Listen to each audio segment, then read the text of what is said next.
Hey guys, it's Derry. I know it's been a couple of days. It's been crazy. Happy Christmas Eve, everybody. And it's still crazy time. I am up to my eyeballs in wrapping and presents and shopping and crazy time. But I want to knock these 5 days out. I know it's been a while. I'm really sorry. As I said, it's crazy time.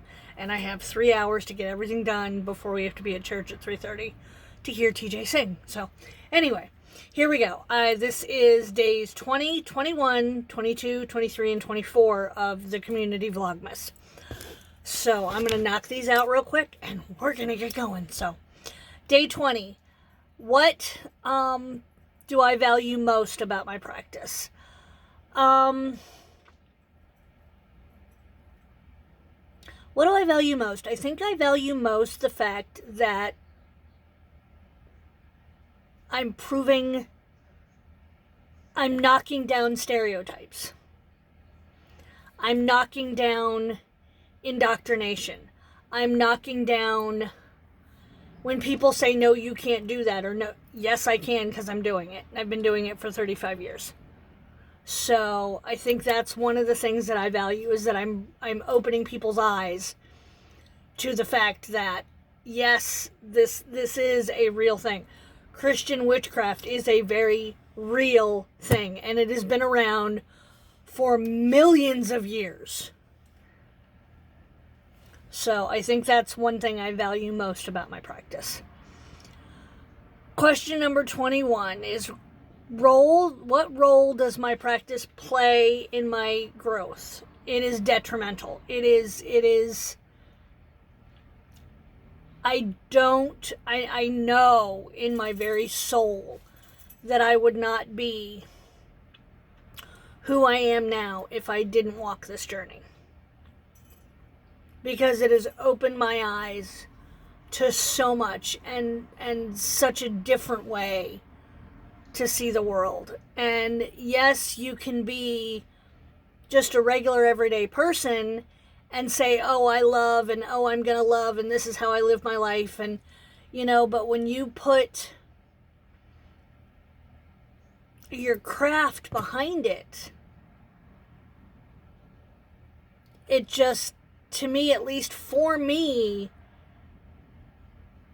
it just makes it so much bigger and broader, and you see so much more because your eyes are opened up to the roles that nature and the moon and the stars and the universe and the planets and all of that play in your everyday life.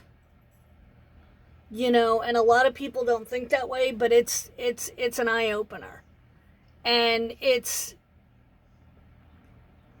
I wouldn't have known about the healing properties of herbs had I not walked this path. I would not have known the things, the true meaning of, everybody says, oh, like Mercury retrograde, that's hooey and blah, blah. It's not hooey. And I learned a lot about, like, vibration. And vibration is a huge part of the way the world works. And every single thing on this planet has a vibration. This pen has a vibration. The colors have vibration. Air has vibration. Planets have vibration and energy. Everything has energy and vibration to it. I wouldn't have known that had I not walked this journey. Okay, let me get some books here and I will get, here's one.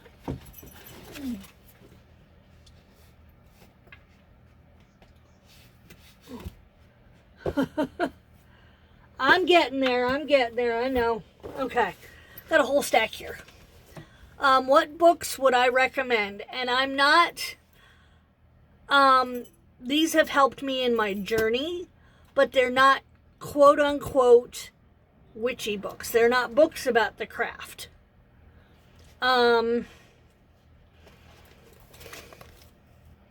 Warrior Goddess Training by Heather Ashamara. Another one is The Women Who Run with Wolves. I can't think of the author of that one. I don't have it here at my fingertips. That one was a life changer. This one was a life changer. This is one that I'm currently reading right now. I'm barely into this one. This one I'm saving for the new year. This one I will start here in the new year. The 30-Day Mental Diet. The Alchemist. Eckhart Tolle's A New Earth. This is a life changer for me. This is one that is you literally got to sit down with a bookmark and a notepad and a highlighter. Yeah. This one. And of course, My Big Blue, A Course in Miracles. I love this book. And that one is not one you sit down and read once. You reference that over and over and over and over and over and over and over again. Okay. Day number 23. Question number 23. What are some repeating aspects in my practice? Nature, God, for me, meditation. Whoa, sorry about that. Meditation, I do every day. I do at least twice a day, sometimes 3 times a day. I do meditation, or I find a way to connect with my breath.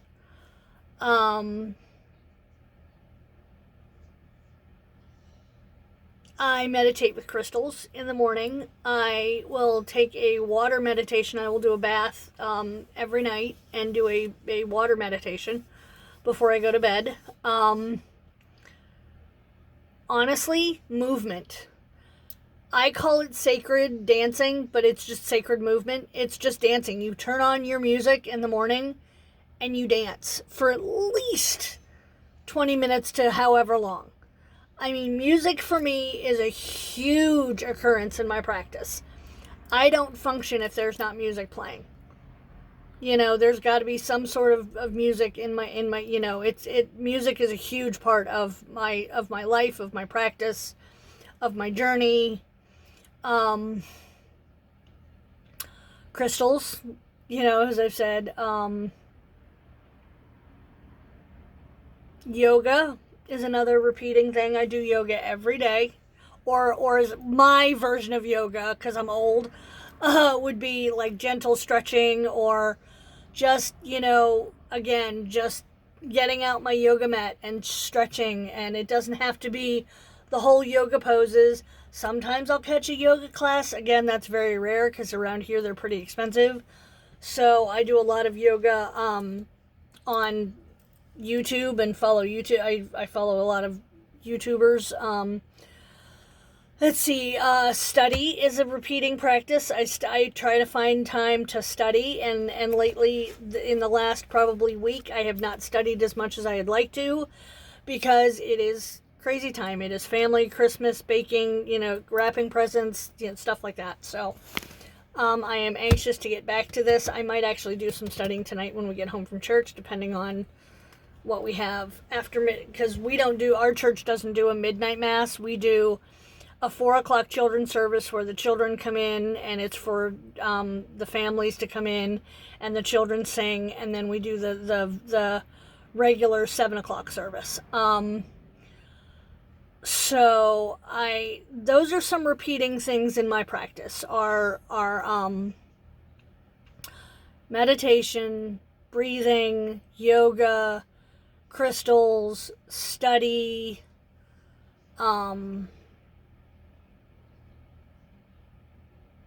music. And question number 24 is, what role does nature play? I'm surrounded by it. Again, I use it every day.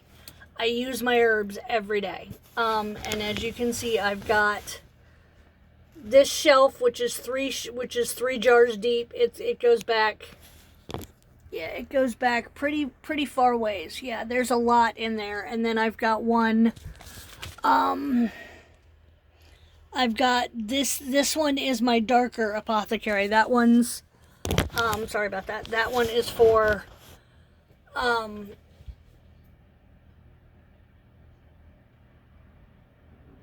stuff that is not, it's not, okay, I guess it's a baneful herb cabinet. It's got things like, and it's not even baneful, it's just the darker stuff that I make my black salt with and stuff that doesn't mix with this stuff. So, but I use my herbs every day, whether I'm making incense, whether I'm cleaning my house, whether I'm cooking my food, whether I'm washing my clothes. You know, so nature is a big part, and I try to get out in nature every day, even if it's just a quick walk around my property. You know, I mean, I try to get out in nature every day and find a way to just, even if it's 5 minutes, just sit outside and, you know, and it could be me waiting for the bus, you know, but that's kind of what my practice entails. But alrighty, everybody have a very Merry Christmas. Happy Christmas Eve. Mwah! I love you all, and I will see you probably the day after Christmas or the day after that to get caught up again. So I love you all. Everybody have a very Merry Christmas and a Happy New Year. Mwah! Bye, guys.